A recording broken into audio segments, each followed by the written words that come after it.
Hello, my name is Natalie Elizabeth Torres Rubalcaba, and today I will be presenting my project on substance use for my Intro to Psychology class at UC Riverside.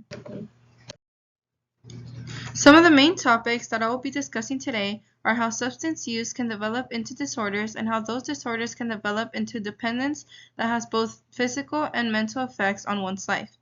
As you can see from the picture, the people are trapped inside what looks like a pill because the dependence to the drug that they are addicted to has developed to the point that no consequence could fight off the compulsion to intake the drug that they are using. Having said this, have you ever really paid much mind into why this might occur? To understand how it is possible for substance use to intertwine its effects into both physical and emotional aspects of a person's life, it is important to keep these aspects in mind. First, it's a physiological dependence, which is basically just the physical need for drugs.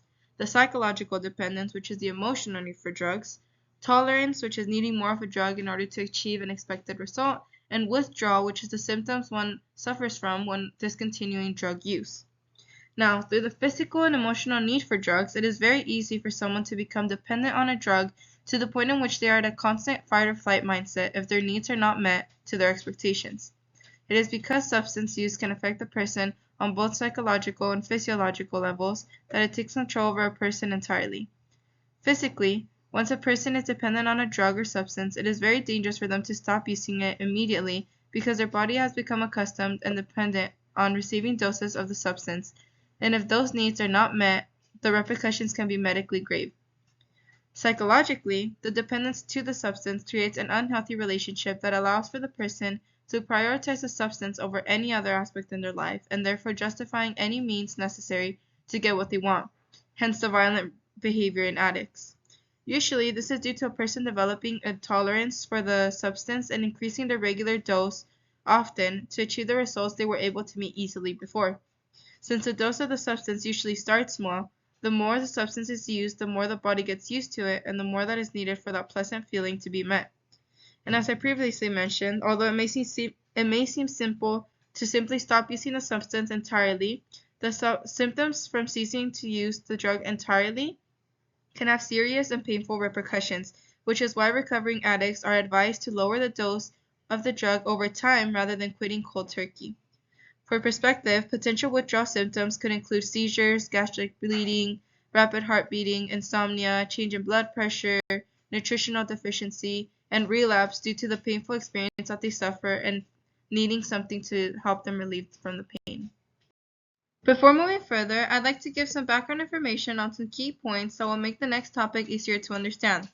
Some important neurotransmitters that can be affected by drug use are GABA, which basically slows down our brain by blocking excitatory neurotransmitters in our nervous system, causing a calming effect. Dopamine, which controls the mood, sleep, learning, pleasure, motivation, etc. Serotonin, which is the neurotransmitter and hormone affecting mood, sleep, digestion, wound healing, etc. Endorphins, which are known to be the natural pain relievers and mood boosters that our own body makes and releases. And they are also known for like a euphoric feeling, or you might know it as like the runner's high. And norepinephrine, which is a hormone and neurotransmitter that plays an important role in our fight or flight response and boosts our alertness and arousal. Now, moving on to the next question is, what are drugs? Before we discuss the drug categories or how these substances and their use can affect our bodies in both physical and mental ways, it is important to know what they actually are. Now, drugs are not neurotransmitters. However, they can interfere with how neurons send, receive, and process data via neurotransmitters. Even though they are not neurotransmitters, they can mimic these neurotransmitters to activate and latch onto neurons and achieve their desired outcome. But since they can only mimic and not actually activate neurons in the same way that neurotransmitters can, mixed signals are often sent through the system, disrupting the natural flow of messages. Now, there's two types, which is the agonist and antagonist, which agonists turn receptors on, while antagonists turn them off. The agonists are a medication that can mimic a natural signal by activating a receptor, while antagonists, on the other hand, bind to the receptor, and instead of activating it, they block its ability to be activated by another agonist, as you can see in the picture. If you want to think of it simply, you can just imagine like a key and lock. the key would be the agonist, being used to fit into a lock to open it or activate the receptor, while the antagonist would be like the receptor blockers that keep the lock from being opened. Now, having said this, and now that you know all the basic background information, we can discuss the drug categories. So as you can see on this graph that I've made, there's 5 different types of categories that I've separated drugs into. The first one would be the CNS stimulants, which you see in the red column, and that's basically just stands for the central nervous system stimulants. Then you have the orange or yellow, which is the central nervous system depressants, green for analgesics, the blue for hallucinogens, and purple for psychotherapeutics. Now I'd like to first focus on the color red, which is CNS stimulants, which basically increase the central nervous system, causing feelings of excitement, energy, euphoria, confidence, and generally just excite any body function. These are usually dopamine agonists, which prevent its intake of dopamine. And as we've mentioned before, dopamine can be linked to reward and craving, so these drugs can be highly addictive. Some examples of these drugs that you might recognize that fall into the CNS stimulant category would be meth, cocaine, nicotine, Adderall, ecstasy, and caffeine. So what these drugs basically have, like the effect they have on the body, would be that they increase the heart rate, they increase blood pressure, and body temperature. And while you're using it, some symptoms that you might experience would be euphoria, a decrease in appetite, increase in agitation, paranoia, and high doses can also lead to brain toxicity and even death, so like overdoses typically. Next, we have the CNS depressants, which are drugs that suppress the activity of our central nervous system, which usually work by binding to the GABA receptors, making the neurons less likely to fire. These usually come in the form of GABA agonists, creating a quieting or calming effect on our brain. And some examples of these drugs would be like alcohol, Xanax, Valium, ethanol, and anti-anxiety medication. And as you can see, the effects it has on the body are like completely like the opposite of the stimulants. So instead of increasing, it decreases heart rate and blood pressure, as well as it slows down our central nervous system. And the effects are also very contrasted, which low doses increase relaxation, while high doses can induce sleep and cause memory loss. And in this case, since they decrease or slow down our central nervous system, breathing is part of those things that are slowed down, which can lead to death, the ceasing of breathing. Next, we have analgesics, which is in the green column. And these are pretty similar to opioids, as they're both pain relievers and highly addictive, as they can create a sort of numb or quieting feeling. There are minor and major types of analgesics which differ. As you can see on the examples, we have acetaminophen, aspirin, ibuprofen, which are pretty minor. You can probably use this. These are over the counter. And then the major ones would be morphine, opium, heroin, or fentanyl, which are pretty dangerous to use if you're using them on a high intake.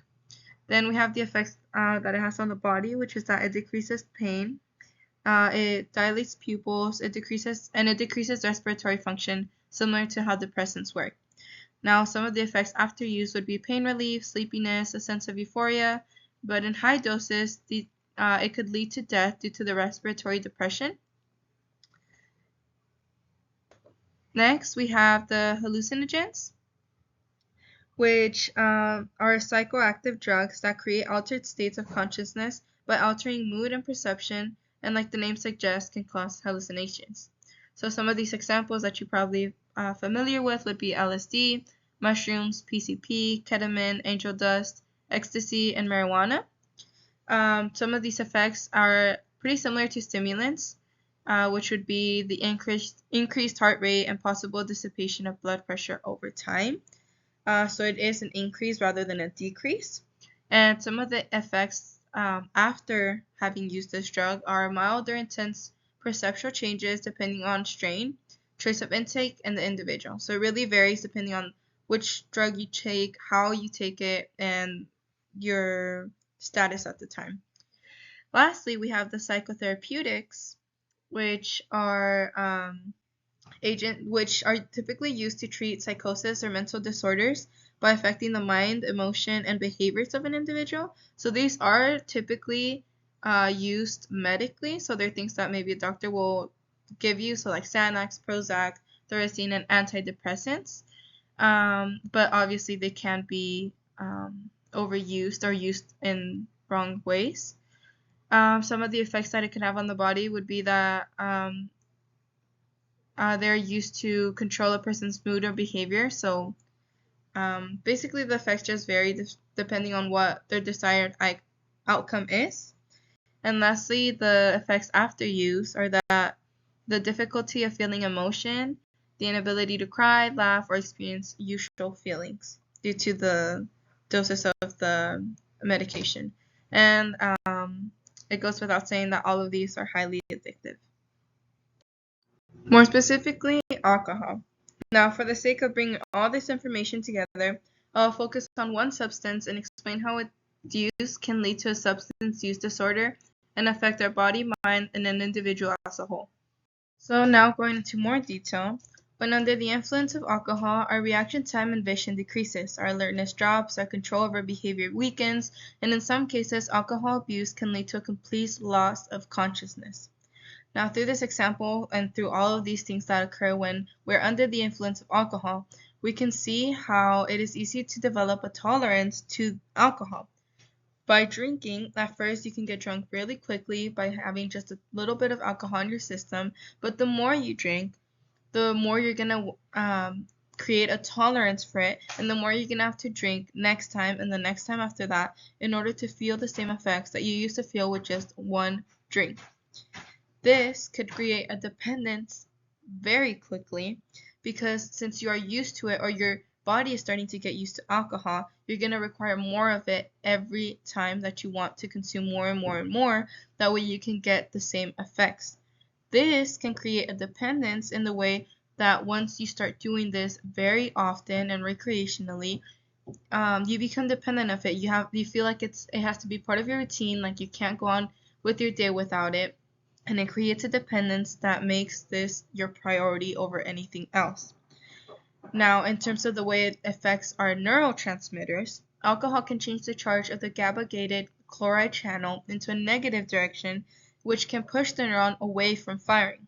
And by activating the GABA neuron, a quieting effect is placed on the brain, which you can see by all the different things that happen when we are under the influence. As you can see, the reaction time and vision decreases, like everything just seems to slow down. And while it might seem like contradicting, since a lot of people act crazy or more confident when they're drunk, it's really because their brain is kind of slowing down and they have less time to control their behavior, to be alert, to react, or to see what they are doing in that moment. And because of all of this, because of dependence and tolerance and all of these things put together, is why withdrawal is so difficult and so dangerous for people. If someone that's drinking every single day just suddenly stops drinking, it could help them to get rid of the addiction, but the symptoms that they go through would be very, very difficult and very painful for them. They can't just leave it one day out of nowhere because they would have to do it gradually over time so that it doesn't affect them in many ways. Finally, in conclusion, and to summarize all the slides, substance use disorder is a compulsive habit of using drugs regardless of consequences that could develop into mental and physical issues. We discuss how drugs form a dependence within our body that makes both our mind and body crave and need the intake of a substance under any circumstance, making these substances heavily addicting, and how this dependence is usually achieved after tolerance for that drug has risen to the point of pushing someone to consume higher and higher doses of the drug due to the small doses not having the same effect as before. We also discussed how withdrawal of the substance is not to be taken lightly due to the painful and dangerous symptoms that can come from removing the drug off of a person's system, and how drugs tend to generally fall under 5 general categories that affect our system in different ways. Lastly, we put all this knowledge into perspective of alcohol as a substance in which we could clearly understand each concept through a real-life example. Thank you so much for watching and listening and giving me some of your time. I really hope you enjoyed and you are a little bit more informed than you were before this video. Thank you.